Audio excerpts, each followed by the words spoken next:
Hello and welcome to episode 5 of the review and recap series for the OCR History B History Around Us study of Himley Hall.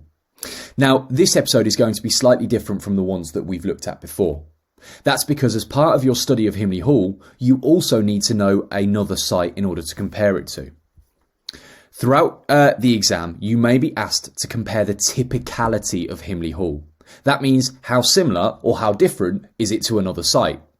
In order to do that, you need to compare the physical features, the owners and the purpose of Himley Hall to another site that exists at the same time. And the site that we've chosen is a place called Whitley Court. Now you can see in the background of this slide an image of Whitley Court from sort of the back of the house, the back of the site today. In the top right, you have the image of Himley Hall. Just have a second to have a look at the two images. You can already see loads of different features that exist on Whitley Court and Himley Hall. You can get a sense of which one perhaps cost more money, which was more fancy, which had a more opulent style to it. So, before we start, you need to be careful that if you are asked to compare Himley to another site, which in our case is Whitley, you must ensure that your comparisons are from around the same time period. We said that there were 3 time periods in Himley Hall, prior to 1740, 1740 to about the 1850s, and then 1900 to present. You can't compare a feature of Himley in the 1990s, for example, today, to a feature of Whitley in the 1700s. The time periods of Himley and Whitley don't perfectly align, but just be careful that they need to be from around the same time period. So, what background do we need to know about Whitley Court before we really start to look into its physical features, its people and its purpose? Well, like Himley Manor was, it's first recorded in the Domesday Book of 1086 as a manor house belonging to a cousin of William the Conqueror. It passes through several families in the 1200s, the 1400s and the 1600s. The medieval manor itself is rebuilt on a grander scale in 1610 and it's completed in 1620. After the English Civil War in the 1640s, the site passes on to the ownership of somebody called the Foley family. Thomas Foley I is an MP, a Member of Parliament, and he's also the High Sheriff of Worcestershire. A very powerful man. The Foleys made their money through iron industry. They're incredibly wealthy, just like the Wards are. So, because of this newfound wealth, they decide that they're going to give up give up their job, and they're going to be landed aristocrats and politicians instead. Here is an early image of what we believed Whitley Court to look like. So, how can you compare Himley Hall and Whitley Court in the 1740 to 1850-ish era? Well, Thomas Foley III, who is also the first Baron Foley, enlarges the house significantly. He adds wings on either side of Whitley Court to enclose the entrance courtyard. He adds a new floor to Whitley Court and new parapets. This was to reflect the fact that he is an incredibly powerful and very wealthy man. His son, Thomas Foley IV, who becomes the second Baron, constructs a new parish church to the west of the courtyard. He also creates a body of water called the Front Pool. He does this by damming the brook that feeds it further up. Moreover, Thomas Foley IV decides that he is also going to relocate the local village of Great Witley. He believes that it's coming too close to the rear of the house, and he wants the Foley family, want the estate to be a separate entity. They want it to be away from the common folk, again to reflect that class divide and their power. Between 1772 and 1774, there's an ornamental woodland known as the wilderness which is created. Trees are planted all around the grounds of the Whitley estate, including oak trees, similar to Himley, sweet chestnut and beech trees. His son, a few generations later, Thomas Foley VII, the third Baron, employs one of the leading architects of his time, a man called John Nash. John Nash is the leading architect, like I said. He's the architect to the Prince Regent, which is members of the royal family. And he's employed to carry out major reconstruction of Whitley Court. What does John Nash do? Well, he adds porticos to the north and the south front of the building. He creates new dining rooms and a library. These design features are influenced by Buckingham Palace, reflecting the huge power and wealth of the Foleys because they are able to employ an architect who also does work for the royal family. Here are some images of some of the changes that I've just mentioned. When you walk up to Whitley Court, this is what you'll see, the front courtyard.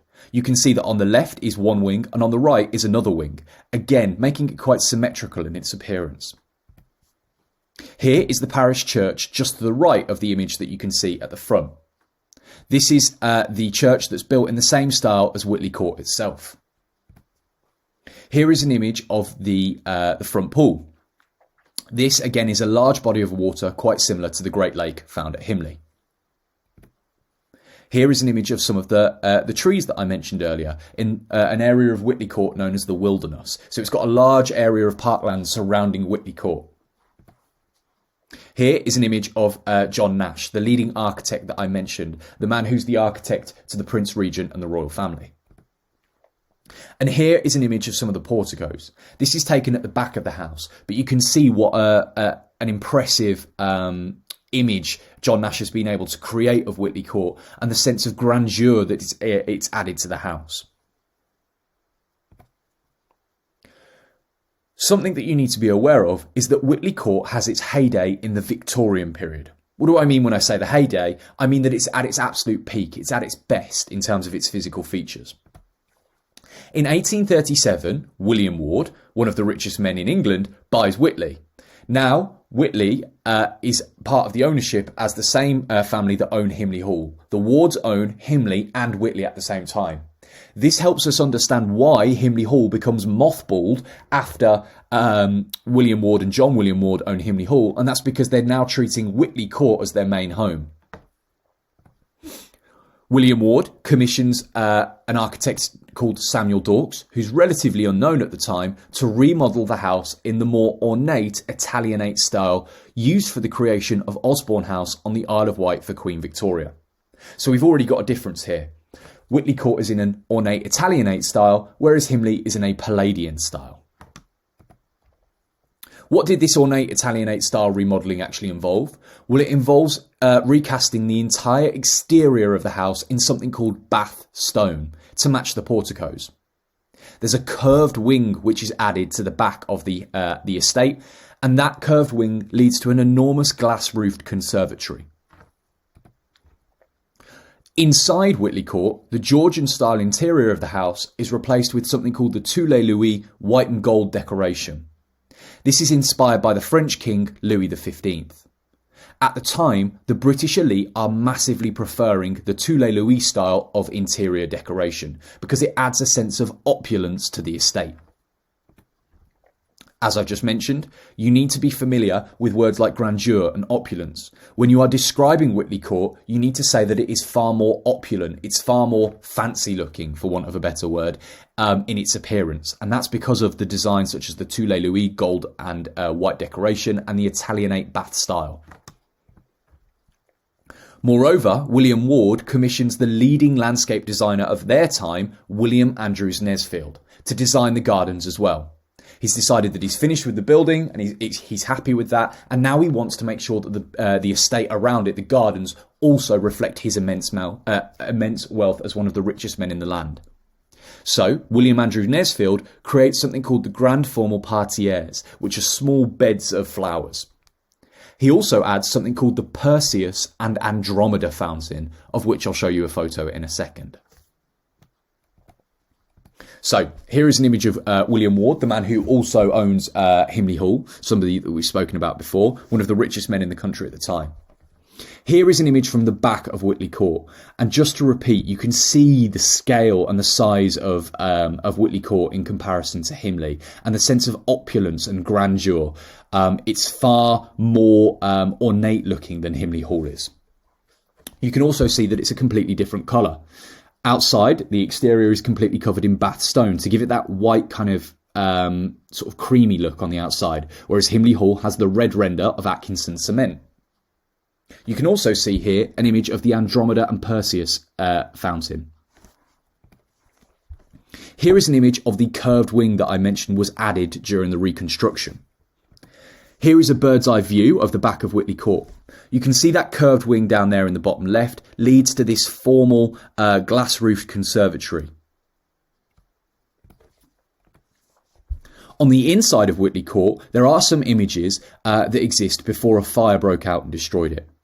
Again, you can see the sense of the opulence and the Toulet Louis style of decoration in the white and gold. Now, I know these are black and white images, so you are going to have to use your imagination a little bit, but you can just get a sense of how splendid it must have looked with the white and gold decoration.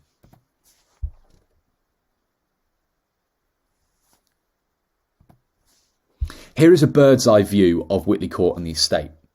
You can see the formal parterres that were added by William Andrew Nesfield, again to make sure that the gardens reflected the wealth and the status of William Ward.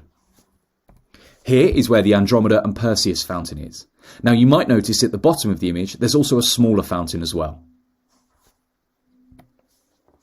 Sorry, if I go back just before I show you a close-up, you can also see the wilderness, so you can see all of those trees surrounding the estate itself. You can also see in the bottom right of the image is where the front pool is. And here is a closer up image of the Andromeda and Perseus fountain. It would have cost hundreds of thousands of pounds, and it's only recently been restored.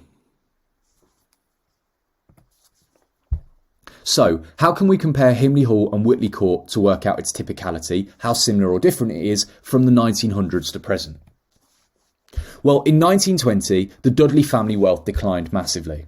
They decide to sell the estate to a carpet manufacturer called Sir Herbert Smith.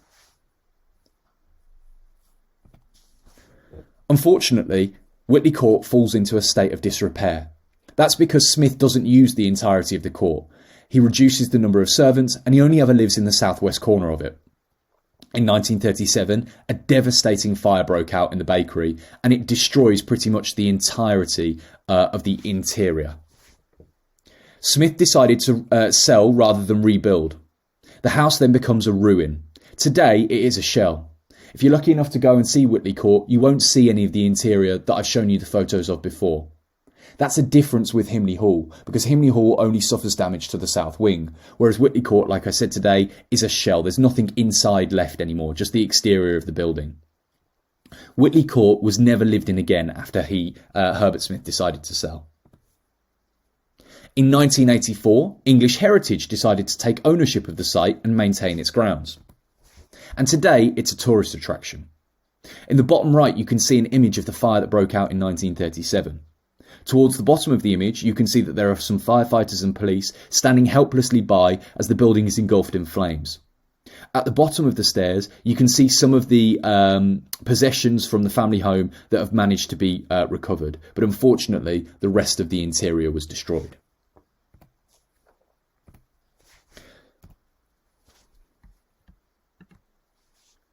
In order to assess how typical Himley is, you need to be aware of some of the features that only Whitley has, some of the features that only Himley Hall has, and where there are similarities between the two sites. Draw a table like this on a piece of paper or in your books. Use your knowledge from the video and from your booklets. Can you spot any features that only Whitley or Himley have, or are there any similarities between the two? When you're ready to go over these, unpause the video again. Okay, hopefully you've had a chance then to think about some of the features that Whitley and Himley have and where there are similarities between the two sites. In terms of similarities, both have wings that are extended to the original building. Both have large bodies of water, the front pool and the Great Lake. Both relocate the villages. There is also the wilderness at Whitley, which is very similar to the features of Himley in terms of the Capability Brown's parkland. There are porticos and parapets on the wings of both.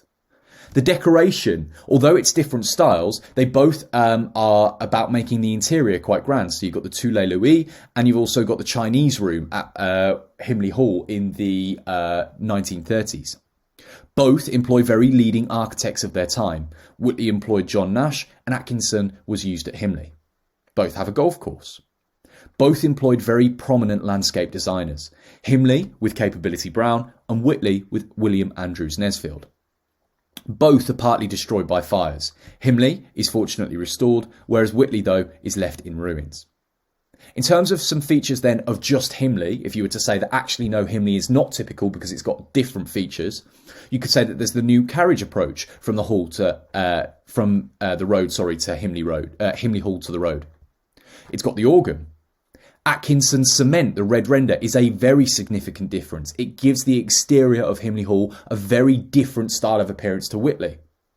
You've also got the Chinese room, the tennis court, the cinema with its talkies, the indoor swimming pool with the chute and cocktail bar. Those are features that Whitley Court never had.